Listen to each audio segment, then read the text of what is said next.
It's now widely accepted that by 2030, mobility, especially in large urban areas, will be dramatically different from today. With transport seamlessly connecting people's lives, consumers will be able to get from A to B in a way which is cheaper, cleaner, safer. And our journeys will change to become productive and entertaining extensions of our day-to-day routines.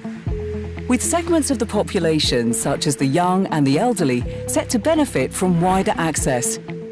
Let's have a look at just how the future might look. Instead of paying separately for fuel, tickets and travel cards, consumers will be able to buy integrated mobility contracts from new and different service providers. Not only will these providers benefit from a much wider sales opportunity, but the experience for the consumer will be easier and more joined up. Indeed, the concept of personally owning a vehicle and having to have a driving license to operate one may become redundant too. So that soon, the way a car functions will be unrecognizable. Electric, powered, autonomous, driverless, shared. A fully functioning digital environment. Hi, Henry. Hi, Katie. Ready for school? A place of work. And a place to play. And with new entrants developing technology such as kinetic energy road harvesting, businesses are set to gain further from new revenue opportunities. New and previously unthinkable collaborations in and between sectors, not just how a car looks, but how it functions. And even when your car does malfunction, it will no longer need breakdown recovery to get it back on the road. The way we use public mobility will change too. Workspace. Whether passengers want to prepare for that 9 o'clock meeting, a bit of me time, or simply want filtered clean air. And when our cars are connected seamlessly to our digital selves, they'll be able to help coordinate our day-to-day lives and keep us fit and healthy too. Morning, Henry. Straight to golf, George. Yes, please. Though I need to speak to the GP on the way. Holler Porter in, will you? Hello, George. Hi, Alice. All fit and healthy, I assume? I'm afraid not, George. Your blood pressure is above 140. So no golf? No, you'll just need to pick up your meds from the pharmacist beforehand.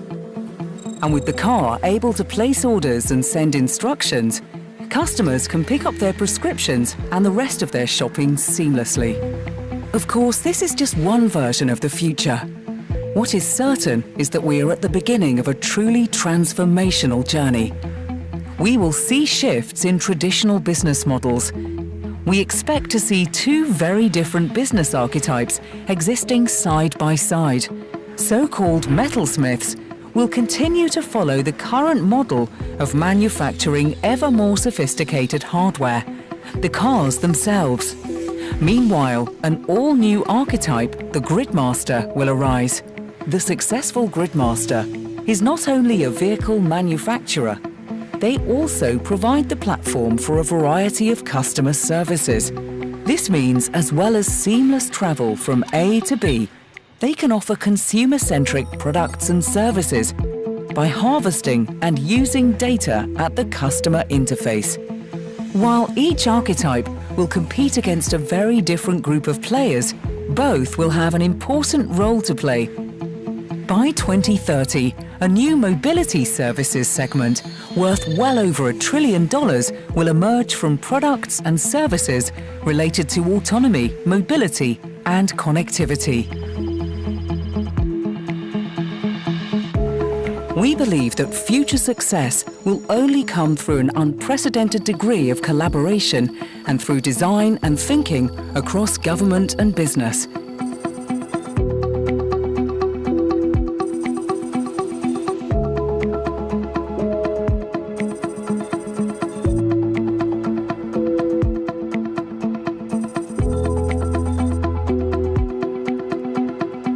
The future is exciting. The details are yet to be worked out, and collectively, we can build our model of mobility 2030. To find out more, speak with one of KPMG's strategic advisors.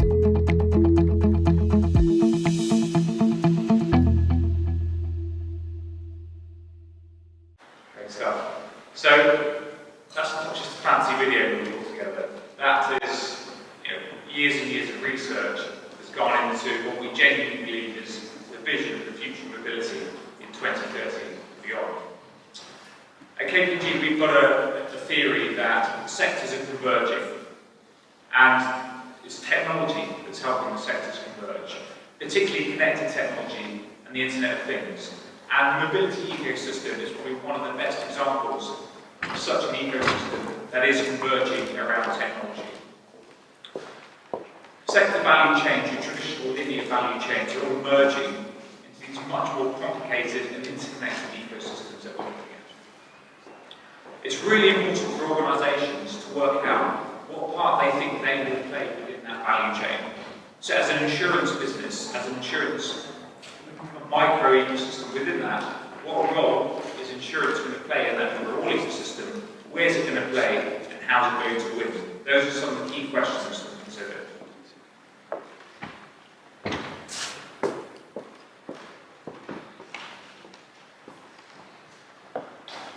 So we see three major driving forces that are driving change across this mobility ecosystem. It's the advances in mobile technology, it's the advances in automotive technology, and also the electrification of vehicles. Those are really the three key drivers driving what we're terming mobility as a service in this driverless ecosystem. As you can see, we really put the consumer at the heart of that ecosystem, and we'll come on in a little bit of time to work out how to look at it through that customer lens.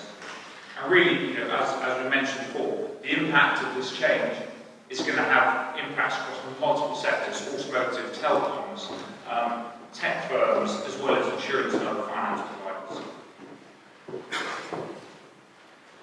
These are some of the forecasts that we've got around the impact that we think this new ecosystem is going to have. And this has come from a survey we did of automotive execs right across some of the largest global automotive players.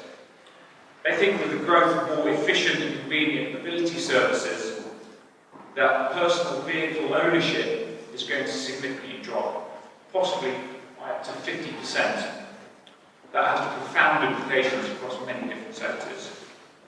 Having said that, the scale of mobility through the mobility services that people will be able to access, and also the cheaper cost of mobility, means that actually there's going to be greater utilisation of the vehicles that are on the road, going to be higher miles per vehicle on the road as well.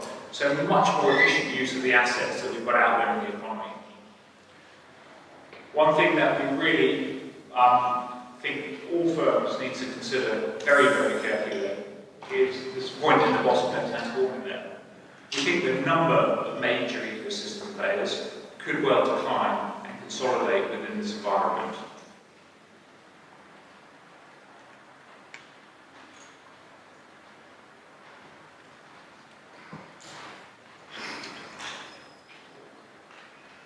There was a slide up there that has gone. I'll talk you through it anyway. We think that the economic implications of mobility, this is one up there, could add between 50 and 100 billion to UK GDP by 2030. That's a 5% increase in GDP. And there's three prime reasons that we think will drive that increase in GDP. First of all, there's efficiency and productivity, which for policymakers and governments is the holy grail that they're all seeking at the moment. How we increase productivity in the UK economy. Secondly, there's just pure economics. You've got reduced costs of travel, increased utilisation of travel, and new revenue streams can be generated by this. And thirdly, it's through experience. Better customer experience, safer customer experience, again, driving new business models and revenues off the back of that. As insurers or tech firms playing in the insurance space, we'd urge you to really step into that ecosystem now and start architecting it and shaping it, because otherwise you're just going to get dragged along and blown by the winds of change rather than really help to shape it to your advantage. Something that we think is, again, really important for all sectors to consider is various tipping points. When is there going to be a tip from fossil fuels to electric vehicles? When will the flip from manual to automotive take place? Because those flips are the ones that really do cause that step change in the ecosystem, and those step changes that really have profound business model implications. So let's look at the electronic vehicle tipping points that we see here. If you just follow steady state, no regulatory intervention, current macroeconomic conditions, we think that 20% of all new private car sales by 2030 will be electric vehicles. But we know there is regulatory intervention. You only look at London. The mayor said by 2050 he wants carbon neutral zones, emission-free zones within London. That means a massive ban of fossil fuel cars in London. In Paris, they've announced the ban on sale of fuel and diesel fuel cars by 2040. That regulatory intervention, we think, will actually create a much bigger step change. So by 2030, we predict that up to 60% of private car sales will be electronic vehicles. Then there's $1 million question. What's the speed of uptake around autonomous vehicles? Well, we think that the cost savings associated with mobility as a service are going to be the things that really drive the adoption of autonomous vehicles. In the 2020s, we see much wider mobility as a service offerings coming out there, and we think that more than individuals' desire to own an autonomous vehicle will drive that massive step change. So at the moment, the cost of an Uber is about £2 to £3 per mile. 75% of that cost is the driver. You take the driver out of the equation, and all of a sudden, you're down to the same cost per mile as private hire. And there's many other factors that are driving that even lower. So the cost of mobility as a service is coming way down, and that's going to be a huge incentive for the adoption of autonomous vehicles. Let alone the impact on cash flow. Right? If you're a mobility as a service user, you don't have that huge capital outlay up front when you're buying a vehicle. Rather, you're on a pay-per-use model. Just think of the swathes of the market that opens you up to who currently can't afford that capital outlay for that vehicle ownership. So those are some of the factors, as well as the safety and the efficiency, that we think are really going to drive the adoption of autonomous vehicles. Let's have a quick look at the customer now. So we expect new aggregator service organisations to be emerging. At the moment, the customer has to be the self-aggregator. They have to pull together all their different mobility options. There's going to be aggregator platforms that emerge in the future that do that all for them. The really crucial thing that we believe, though, which you should all contemplate, is that we expect a very limited number of players to be able to become the service aggregators that are the winners of the future. And that means there's going to be limited organisations that actually have that customer touch point.